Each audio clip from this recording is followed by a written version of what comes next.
नमस्कार दर्शक बंधु श्री गुरु शिक्षा चैनल को आपण मानकु स्वागत। मोर पूर्व वीडियो देढ़सुर कहीं भाईबो को छुएना यही वीडियोटी को आपण माने बहुत सपोर्ट देइछंती। आम चैनल रो पौराणिक भंडार रे परिपूर्ण आजिर वीडियो रे मु समस्त माँ मानक पई एक वार्ता नहीं आसीछि। हिंदू घरर प्रत्येक माँ माने कहीं सिंदूर पिंधंती, केउ देवी मानकु स्मरण करी केउ केउ जगार सिंदूर पिंधिले आपणक स्वामीर परिवारर उन्नति हेबो। विवाह शब्दर अर्थ कौन, विवाहित नारी को कहीं पत्नी कहा जाए से विषय आज उपस्थापन। जुग चक्रर विवर्तन बादर अंतिम पाहाचरे कलिजुगर आरंभ होता है। परीक्षित राजांक शासन काल रे सत्य धर्म न्याय नीति नियम श्रृंखलार बीज बपन होइथिला। कलिजुगरे से मंजीटी महाद्रुम होई लोकाचार आदर्श बहन करि चलीछि। पौराणिक जुगरु विवाह शब्द प्रचलित होई आसुछि। लक्ष्मी नारायण विवाह, शीतल षष्ठी रे शिव विवाह मानव समाज पाई बंधनर धारा सृष्टि करिछि। विवाह शब्दर अर्थ बंधन।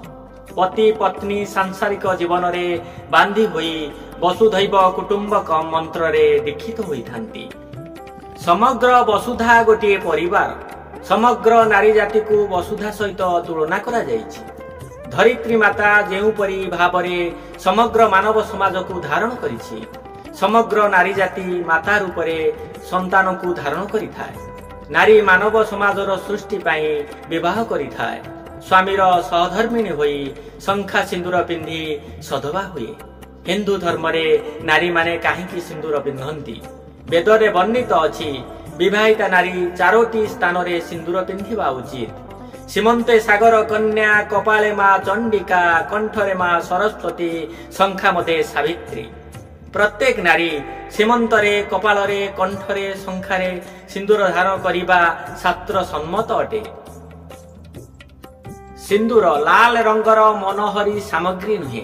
सिंदूर नारी को सुंदर करे, शक्ति दिए, सधवार सिंहासन प्रदान करिथाए। समग्र जीव जगतर परिदात्री माँ महालक्ष्मी कलिजुगरे श्रीक्षेत्र पुरी धामरे अवस्थान करिछंती। पुरी धामर रोषशाଳାର महिमा विचित्र।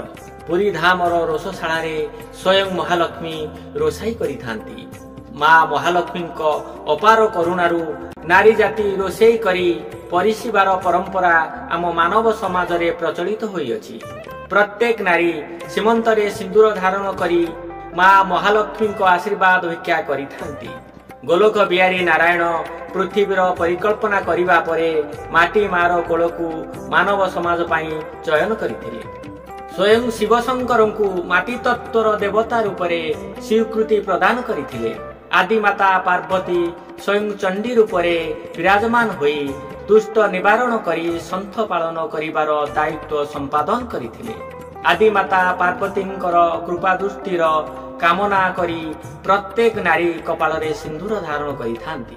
वीणा पुस्तक धारिणी शुभ्र स्वच्छ विद्या बुद्धिर प्रतीक माँ सरस्वती समग्र मानव समाज पाई ज्ञानर पसरा मेली देइछंती।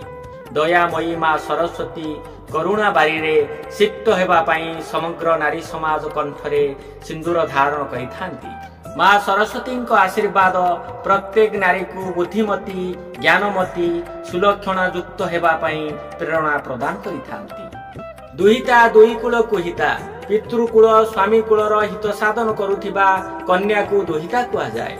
पतिव्रता सावित्रींकर प्रसंग समग्र नारी समाज पाई आदर्श। सावित्रींकर सद्गुण को अनुसरण करिबा प्रत्येक नारीर धर्म हेबा उचित। सावित्री नारद मुनि ठारू अवगत होइथिले सत्यवान को आयुष अल्प दिन, तथापि मध्य निज पत्नी धर्म रक्षा करी सत्यवान को विवाह करथिले। चक्षुहीन शाशु ससुरं को सेवा करी जंगल मध्यरे कुड़िया घर को आपणे नेइथिले। कालदंडर अधिकारी धर्मावतार मृत्युर देवता जमंक पश्चाद्धावन करी स्वामी सत्यवान आत्मा को जमंक पाखरु नेई आसी पारिथिले। बुद्धिमती ज्ञानयुक्ता सावित्री जमदेवता को निजर मेधाशक्ति बलरे संतुष्ट करी तीनोटी वर मागिथिले। प्रथमटी थिला मो शाशु ससुर को चक्षु प्रदान करी राज्य प्राप्ति हबार आशीर्वाद दियंतु। ଦ୍ୱିତୀୟଟି ଥିଲା ମୋ ବାବା ମାଙ୍କୁ ପୁତ୍ର ସନ୍ତାନ ପ୍ରଦାନ କରନ୍ତୁ। ତୃତୀୟଟି ଥିଲା ହେ ଧର୍ମାବତାର ମୋତେ 100 ପୁତ୍ରର ଜନନୀ ହେବାର ବର ପ୍ରଦାନ କରନ୍ତୁ। ଯମରାଜ ସାବିତ୍ରୀର ବାକ୍ ଚାଟୁକ୍ତିରେ ମୁଗ୍ଧ ହୋଇ ତଥାସ୍ତୁ କହିଥିଲେ। ସମଗ୍ର ନାରୀ ସମାଜ ମା ସାବିତ୍ରୀଙ୍କର ଆଶୀର୍ବାଦ ଲାଭ କରିବା ପାଇଁ ଶଙ୍ଖାରେ ସିନ୍ଦୁର ଧାରଣ କରିଥାନ୍ତି।